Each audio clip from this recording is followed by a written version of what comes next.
এগুলো একসঙ্গে দিয়ে দিচ্ছে বা 28 দিচ্ছে যে ধর্মীয় অনুভূতিতে আঘাত। সো এগুলো সব খুব ভেগ টার্মসে লেখা আছে অফেন্সগুলো। সো এগুলোকে অ্যাকচুয়ালি ইভেন সেকশন 25 যে ককে অ্যামেন্ড করতে যে জিনিসটা দেওয়া হয়েছে, অ্যাকচুয়ালি আমার চোখে এটা ওয়ার্স হয়েছে, বিকজ এখানে এখন আরও অ্যাড করে দেওয়া হচ্ছে যে হুমকি প্রেরণ করেন এবং হুমকি প্রদান করেন। সো এই জিনিসটাকে কে মানে অ্যানালাইজ করবে যে আসলে হুমকি প্রদান হয়েছে কিনা, থ্রেট হচ্ছে কিনা। অলসো অ্যাড করে দিচ্ছে কিংবা কোনো ব্যক্তি বা সামাজিক মর্যাদা যদি হানিকর হয় সেটাও ক্রিমিনালাইজ করা হবে। Again even more vague. So আগে আরও কিছু ব্যাপার রয়ে গেছিলো, যেমন কারো যদি বিরক্ত লাগে কোনো কিছু সেটা। সো আই নো যে এখানে আপনারা অ্যাড করে দিচ্ছেন যে খালি সংক্ষুব্ধ ব্যক্তিরাই মামলা করতে পারবে, কিন্তু এই ক্ষেত্রে আসলে সংক্ষুব্ধ ব্যক্তিটা কি? অনলাইনে একটা কিছু দেখে আমারও বিরক্ত লাগতে পারে, ওনারও লাগতে পারে, আপনারও লাগতে পারে, আমরা সবাই সংক্ষুব্ধ। আমি একটু বলি, আমি কিন্তু আসছি এই ডিবেট করতে। হ্যাঁ, আমার কনসার্নটা কোথায়, আমি বহু অভিজ্ঞতা শুনেছি, দেখেছি।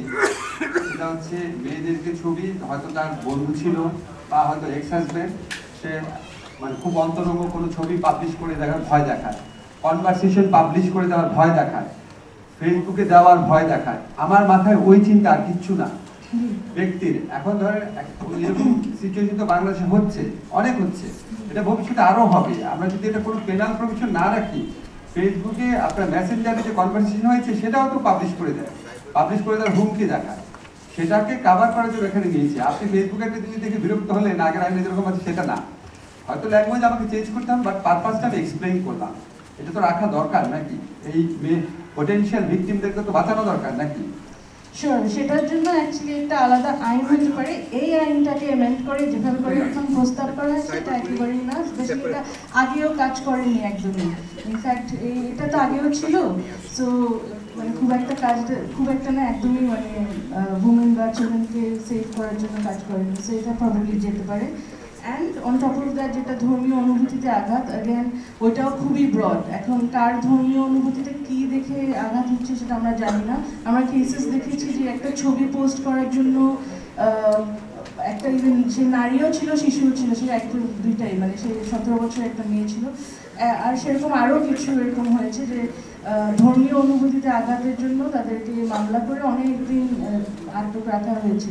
সো এই জিনিসটাও খুবই ব্রডলি রাখা, না আমাদের ফ্রিডম অফ এক্সপ্রেশনের রেস্ট্রিকশনসের পরে, না ICCPR এর রেস্ট্রিকশনসের পরে। সো এটাও যেতে পারে। অ্যান্ড সেকশন 31 যেটা বলে যে আইন শৃঙ্খলা অবনতি করা বা আশঙ্কা রাখে যে আইন শৃঙ্খলা অবনতি করে, সো সেটাও রয়ে গেছে। সেটাও অনেক অ্যাবিউজ হয়েছে অ্যাকচুয়ালি প্রত্যেকবারই, এবং অসংখ্য স্ট্যাটিস্টিক্স আছে সেটা। সো এইগুলো তো মানে যেগুলো অলরেডি অ্যাবিউজ হয়ে গেছে এবং সমালোচনা হচ্ছে সেগুলোর ব্যাপার। আর পুরো আইনটাই অ্যাকচুয়ালি নবে ভেগ ওয়েতে লেখা, সেটা অলরেডি সবাই বলে ফেলেছে, ইনক্লুডিং যেটা আপনারা কম্পিউটার অফেন্সেস বলছিলেন সেগুলোতেও। সো ওগুলার আমার এক্সপার্টিস নেই, সো ওগুলো প্রবলি যারা টেকনিক্যাল ম্যাটার্সে দেখেন ওনারা দেখতে পারবেন, but all I know is ওগুলাও খুবই ভেগের লেখা। আর হচ্ছে যেগুলো প্রসিজারাল ব্যাপার, অ্যারেস্টেডটা সবাই বলে নিয়েছে যে হ্যাঁ এখানে এক্সট্রা পাওয়ার্স দিয়ে দেওয়া হচ্ছে। অ্যান্ড অ্যারেস্টের পরে যে ইনভেস্টিগেশনের ব্যাপারটা সেটাও ইনডেফিনিটলি ইনভেস্টিগেশন চলতেই থাকে। সেটা এখানে একটা টাইমলাইন দেওয়া, কিন্তু ওইটা ট্রাইব্যুনাল এক্সটেন্ড করতে পারে, কিন্তু সেই এক্সটেনশন আমরা দেখি যে হতেই থাকে। কি গ্রাউন্ডসে হয় সেটা লতেও দেওয়া নাই বা কখনো বলেও না। সেই সব কিছু দেখেই আলটিমেটলি আমার যেটা মনে হয় যে এই আইনটা চলে যেতে পারে।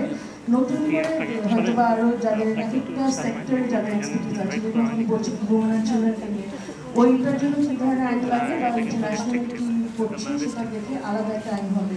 অন্য ব্যাপারে মানে যেগুলো অন্যরা বক্তারা বলেছেন ওইসব ব্যাপারে হয়তো অন্য আইন হতে পারে, সেগুলো দেখে। থ্যাংক ইউ, ধন্যবাদ। আমাদের সাথে জনাব মোহাম্মদ নাহিদ ইসলাম যোগ দিয়েছেন।